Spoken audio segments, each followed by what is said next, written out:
മതി. ഇനി ഗിരിസാറിന് വേണം ഒരു പെണ്ണ്. എല്ലാ പെണ്ണുങ്ങളും നമ്മുടെ അല്ലടാ. പിന്നെ എനിക്ക് മാത്രമായിട്ട് എന്തിനാ മോനെ ഒരു പെണ്ണ്? ആ ചന്ദ്രേട്ടൻ വന്നല്ലോ. വന്നോ? എന്താണ് എനിക്കിട്ടാണെന്ന് തോന്നുന്നൊരു താങ് ഇവിടെ നടക്കുന്നുണ്ടല്ലോ. നീ ആകെ അങ്ങോട്ട് കുതിർന്നിട്ടുണ്ടല്ലോടാ. വണ്ടി ലോഡ് കയറ്റി കിടക്ക. നീ പോണില്ലേ? ശരിക്കും പറഞ്ഞാ പോവാൻ തോന്നണില്ല. ഞാൻ ഇനി ആപ്പീസ് കാര്യങ്ങളൊക്കെ നോക്കി ഇവിടെ അങ്ങ് കൂടിയാലോ. ഇതാണ് ഉണ്ട കാണാത്തവൻ ഉണ്ട കണ്ടപ്പ കണ്ട ഉണ്ട വൈകുണ്ട. ഇത് വെറും കണ്ട ഉണ്ട അല്ലടാ, കാണാത്തൊരുണ്ടയാ. എന്താ സ്വർണം കൊണ്ടുണ്ടാക്കിയതാ? അത് ഇവന് പറഞ്ഞാ മനസ്സിലാവില്ല അല്ലേ വിജയ? ഈടാ ഒരു പെണ്ണിനെ കല്യാണം കഴിച്ച് ജീവിക്കുമ്പോഴേ ഇതുവരെ കണ്ട ഉണ്ടെന്നും അല്ല ആ ഉണ്ട എന്ന് മനസ്സിലാവുക. ഓ ഇവൻ ഇങ്ങനെ വൈകിപ്പോന്ന് ഞാൻ വിചാരിച്ചില്ല കേട്ടാ.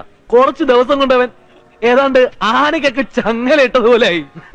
ശരിയായിരിക്കാം, പക്ഷെ അതൊരു സ്നേഹത്തിന്റെ ചങ്ങലയാ.